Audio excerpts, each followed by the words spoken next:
Bismillahirrahmanirrahim. Assalamualaikum warahmatullahi wabarakatuh. Pada kesempatan kali ini, saya Wilma dari kelas 2G ingin menyampaikan sedikit penjelasan tentang paragraf. Paragraf adalah suatu gagasan yang berbentuk serangkaian kalimat yang saling berkaitan satu sama lain. Kegunaan dari paragraf adalah untuk menjadi penanda dimulainya topik baru dan memisahkan gagasan-gagasan utama yang berbeda. Selanjutnya, paragraf yang baik. Paragraf yang baik meliputi 1. Kesatuan paragraf, 2. Kepaduan paragraf, 3. Kelengkapan dan ketuntasan, 4. Keruntutan, dan 5. Konsistensi.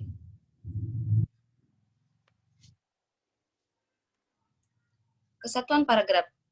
Sebuah paragraf dikatakan memiliki kesatuan jika paragraf itu hanya mengandung satu gagasan utama, dan kalimat-kalimat dalam paragraf mengarah pada satu pokok atau tidak menyimpang dari pokok pembicaraan. Contoh paragraf tanpa kesatuan.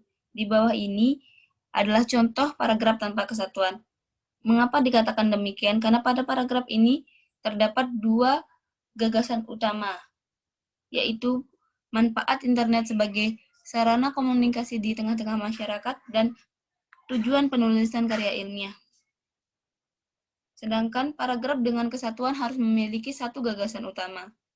Itulah mengapa pada contoh paragraf kali ini dikatakan paragraf tanpa kesatuan. Kemudian, kepaduan paragraf. Sebuah paragraf dikatakan memiliki kepaduan jika terdapat keserasian hubungan antar kalimat dalam paragraf. A. Kata transisi. Ungkapan penghubung antar kalimat. B. Referensi atau pengacuan. C. Substitusi atau penyulihan. E. Elipsis atau pelepasan. E. Sinonim atau persamaan. F. Antonim atau lawan kata. G. Hiponim atau kekhususan. H. Kemeroniman atau bagian. I. Repetisi atau pengulangan. Kelengkapan dan ketuntasan. Aspek kelengkapan ini terpenuhi jika semua informasi yang diperlukan untuk mendukung atau menjelaskan gagasan utama sudah tercakup. Kemudian ketuntasan dapat dimaknai ke dalam pembahasan, yakni semakin konkret penggambaran suatu objek, akan semakin jelas informasi yang disampaikan. Maka informasi yang harus disampaikan kepada pembaca harus benar-benar tuntas dan harus lengkap dari semua informasi, sehingga pembaca tidak bingung setelah membaca informasi yang disajikan. Keruntutan. Sebuah paragraf dikatakan runtut jika uraian informasi disajikan secara urut. Tidak ada informasi yang melompat-lompat sehingga pembaca lebih mudah mengikuti jalan pikiran penulis.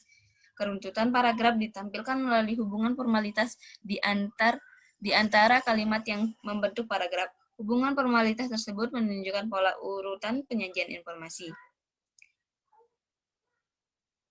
Informasi yang disajikan harus secara urut agar informasi yang didapatkan oleh pembaca tidak setengah-setengah karena tidak berurutan, sehingga pembaca menjadi bingung jalan pikiran penulis.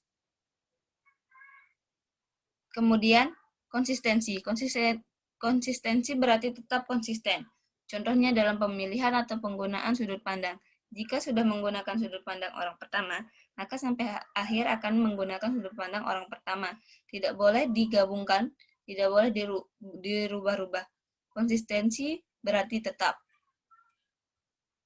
Kemudian, jenis paragraf. Paragraf dedukatif. Paragraf dedukatif adalah paragraf yang memiliki gagasan utama di awal. Kemudian paragraf induktif. Paragraf induktif adalah paragraf yang memiliki gagasan utama di akhir. Paragraf campuran adalah paragraf yang memiliki dua gagasan utama, yaitu di awal dan di akhir. Kemudian paragraf iteratif. Paragraf iteratif memiliki gagasan utama di tengah-tengah. Sedangkan paragraf dengan ide pokok tersebar tidak memiliki gagasan utama, namun gagasan utamanya tersebar di seluruh paragraf. Sekian penjelasan dari saya. Lebih kurangnya mohon dimaafkan. Assalamualaikum warahmatullahi wabarakatuh.